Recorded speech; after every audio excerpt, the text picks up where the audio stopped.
Halo teman-teman, selamat datang di Crystal Talking, podcast yang akan membawamu menjelajahi berbagai ilmu dan pengalaman anak organisasi. Di episode Crystal kali ini, aku dibersamai oleh Kak Davani selaku prize juara 3 terbaik dalam event KBMK. Nah, di episode ini kita akan membahas tuntas strategi manajemen waktu dan pengalaman dari Kak Dava sendiri sampai meraih juara 3 terbaik. Biar nggak kepo-kepo lagi nih, langsung aja aku persilakan Kak Dava untuk memperkenalkan diri terlebih dahulu. Halo teman-teman semua pendengar sejati Kristalk atau Crystal Talking. Sebelumnya perkenalkan saya Dava Suti Mahardika. Saya berasal dari program studi akuntansi angkatan 2021. Wah, salam kenal ya Kak Dava. Gimana nih kabarnya hari ini? Alhamdulillah hari ini cukup menggembirakan ya karena di sini saya akan bertemu nih dengan pendengar-pendengar setia Kristal. Kalau Kak Nuhen sendiri gimana kabarnya? Alhamdulillah baik juga ya. Sebelumnya aku juga mau makasih banyak karena Kak Dava udah mau meluangkan waktunya nih, udah mau berbincang-bincang santai sama kita. Untuk kesibukannya sendiri, Kak Dava lagi sibuk apa? Khususnya setelah lomba kemarin ya.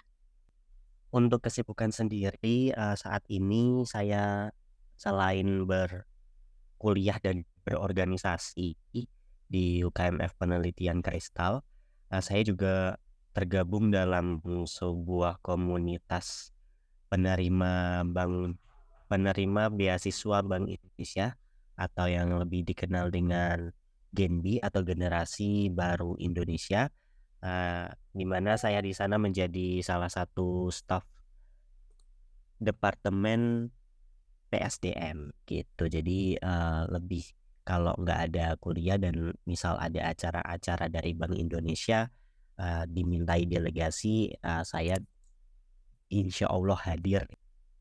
Jadi buat kesibukannya juga selain organisasi Kristal, tentunya Kak Dava juga masuk Genbi ya? Betul banget.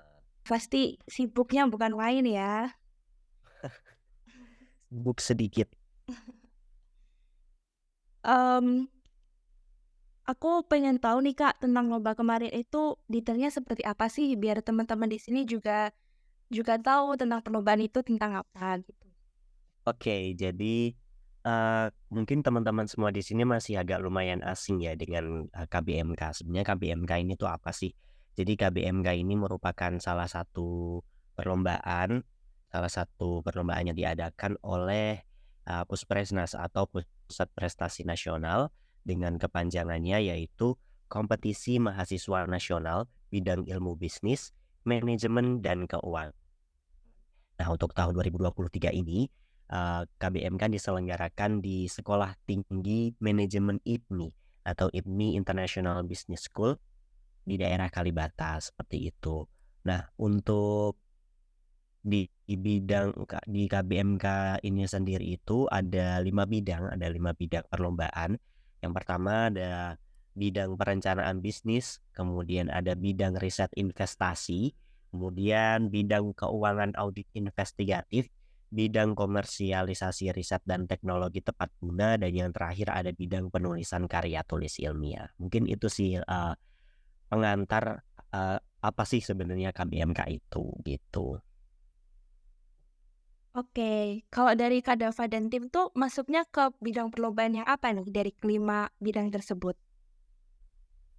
Kalau saya dan juga tim kemarin masuknya di bidang audit investigatif. Wah, menarik banget nih. Awal ceritanya Kak Dava itu tuh diajakin atau malah ngajak teman-teman nih buat join ke tim tersebut?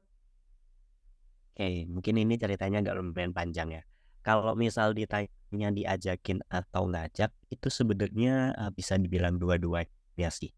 Karena, kilas balik dulu ya teman-teman, karena di tahun kemarin, tahun 2022 setelah setelah KBMK tahun 2022 ini usai, salah satu anggota UKMF Penelitian Kersal itu kebetulan tergabung dalam tim keuangan audit investigatif yang mana menduduki terbaik nasional satu. pada tahun 2022. Nah, dari sana Ketua UKMF Penelitian Kristal tahun 2022 menginisiasi untuk adanya sosialisasi nih di internalnya Kristal sendiri terkait dengan perlombaan KBMK ini dengan mengundang narasumber beliau ya ada namanya Mbak Hanifah Lestari dan kebetulan satu tim juga sama saya di tahun ini.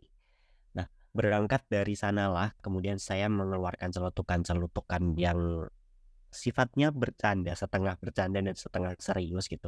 Saya bilang ke Mbak Hani, "Mbak, tahun depan boleh dong saya diajak." Jadi kayak, eee, lebih tepatnya kayak menawarkan diri sih, lebih tepatnya menawarkan diri untuk, mengikuti perlombaan ini gitu. Kemudian Mbak Hani kemudian langsung, "Oke Dap, boleh kalau misalkan kamu serius, mau ikut lomba ini, nanti kuajakin," gitu.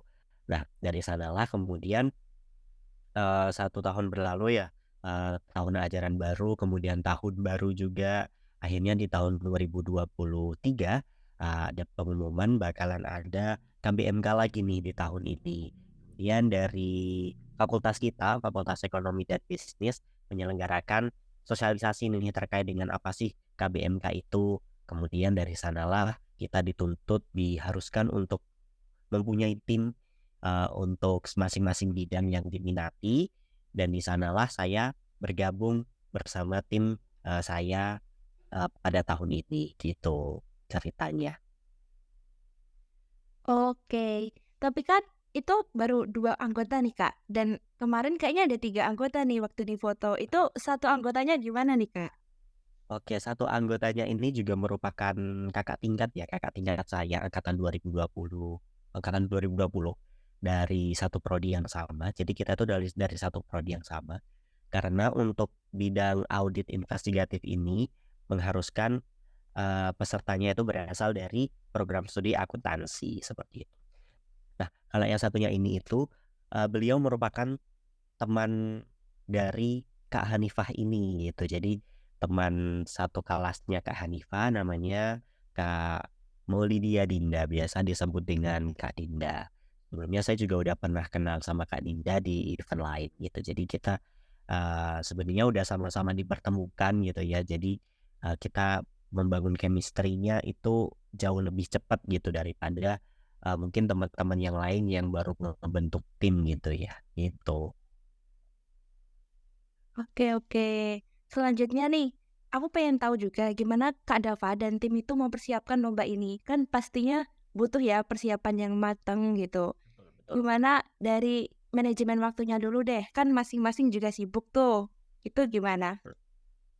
Oke, sebelumnya teman-teman semua, jadi di bidang audit investigatif ini ya pada khususnya, itu ada 3 babak. Yang pertama ada babak penyisihan, kemudian ada babak semifinal dan juga ada babak final. Nah, aku bakalan mulai ceritanya dari babak penyisihan terlebih dahulu ya, karena di setiap babak ini kita mempunyai cerita yang berbeda-beda. Oke, untuk babak penyisihan bisa dibilang kami bertiga itu masih dapat bertemu itu frekuensinya masih agak lumayan sering dan mudah gitu ya untuk kita bertemu gitu. Jadi masih dapat dikatakan aman, lancar dan lain sebagainya walaupun kita, diskusinya by Zoom atau, by grup doang kita nggak bisa ketemu tapi, untuk diskusi terkait dengan perlombaan itu, kita juga tetap jalan gitu, nggak yang terlalu terhambatlah dengan, kesibukan kita masing-masing. Kemudian yang kedua, babak semifinal. Nah, di babak semifinal ini yang menurut saya paling paling susah, paling berat gitu, karena di satu sisi dilaksanakan ketika liburan dan pas liburan kemarin saya juga mengambil semester pendek atau semester antara 4 SKS gitu, 2 matkul gitu. Jadi sayanya sibuk, kemudian, kakak-kakaknya juga sibuk karena, beliau-beliaunya ini kan udah semester 7 yang melaksanakan KKN gitu. Dan KKN-nya juga agak lumayan jauh bisa dibilang, yang satu di Gunung Kidul, di daerah Gunung Kidul, dan yang satunya di daerah Magelang. Jadi intensitas ketemunya untuk membahas terkait dengan, semifinal ini itu agak lumayan susah dan juga sangat-sangat berat gitu. Hal ini pun juga tidak dirasakan oleh saya saja, kalau kami bertiga juga merasakan hal yang sama gitu. Kami sampai kecapean dan lain sebagainya gitu. Itu karena karena kegiatan kita masing-masing gitu. Di satu sisi saya mengikuti semester antara, kemudian kegiatan organisasi dan lain sebagainya. Dan di sisi lain, Kak Hanifah dan juga Kak Dinda melaksanakan kegiatan KKN. Kemudian untuk di babak yang terakhir, yaitu babak final, karena kita masih karena kita tuh di babak final kan ini acaranya offline ya untuk semifinal dan juga grand finalnya itu offline, jadi kita dalam satu tempat. Jadi untuk di babak finalnya sendiri masih dibilang aman sih aman, cuman di babak final itu kita bisa dibilang tidurnya kurang atau bisa dibilang bahkan nggak tidur gitu, karena case yang dikasih oleh panitia atau penyelenggara lomba itu satu malam saja untuk dikerjakan, dan itu kita harus membuat PPT menganalisis kasusnya, apakah terjadi fraudnya apa aja, kemudian eh, peraturan-peraturannya apa aja dan lain sebagainya, itu hanya dikerjakan satu malam gitu. Dan kita tidurnya secara bergantian 15 menit, 15 menit, 15 menit gitu. Jadi itulah terkait dengan apa ya, perjalanan kami menuju 3 besar ini ya, juara 3 ini, kayak gitu. Wah, nggak kerasa ya, kayak Abang ngebayangin hektik banget tuh pasti, udah nggak tidur juga, dikasih case-nya juga semalam. Kalau menurut Kak Dava nih, kunci keberhasilannya ada di mana nih, Kak? Yang paling penting adalah yang pertama yaitu komunikasi nih teman-teman. Jadi kalau misalkan kita komunikasinya lancar, kemudian segala sesuatunya dikomunikasikan, itu nanti kita bakalan merasa kayak yang ya udah, let it flow aja gitu, kayak enjoy gitu, mau mau minta tolong ini tuh jadinya gampang gitu, karena komunikasi kita tuh terjaga gitu, nggak ada miskom ada. Kita ngerjain juga, ngerjain final itu kita juga sambil kayak agak lumayan emosi gitu ya, karena kita mengantuk dan tapi di satu sisi kita punya punya tujuan, kita punya goals yang harus kita capai gitu. Jadi semuanya kalau misalkan dikomunikasikan itu bakalan lebih enak dan bakalan lebih mudah gitu jalannya. Itu sih yang paling penting, komunikasi. Kemudian kerjasama karena ini dalam bentuk tim ya. Jadi kita harus kerjasama antara satu dan yang lainnya. Sementara kita singkirkan dulu egonya gitu. Kita singkirkan egonya, kita bareng-bareng nih untuk mencapai goals yang kita impikan gitu. Jadi menurut saya ada dua dua kunci keberhasilan berdasarkan apa yang telah saya lewati kemarin. Yang pertama adalah komunikasi dan yang kedua adalah kerjasama. Ya, aku setuju juga, komunikasi dan kerjasama dalam sebuah tim itu emang penting. Apalagi buat Kak Dava ini yang tidak secara terus-menerus bertatap muka ya tadi dengan timnya. Oh ya, mau tahu nih kesannya dari Kak Dava selama mengikuti perlombaan kemarin itu gimana? Oke, kesannya sendiri selama mengikuti perlombaan ini ya, KBMK Audit Investigatif, yang pertama pastinya melelahkan ya, karena eh, roadmap-nya itu berbulan-bulan, bisa dikatakan seperti itu, dari bulan April kalau nggak salah sampai dengan terakhir kemarin di eh, bulan Agustus gitu. Jadi kayak itu roadmap-nya agak lumayan panjang dan memakan waktu liburan juga. Jadi bisa dikatakan itu melelahkan. Kalau melelahkan sih pasti ya, tapi terbayar dengan pencapaian yang ada saat ini.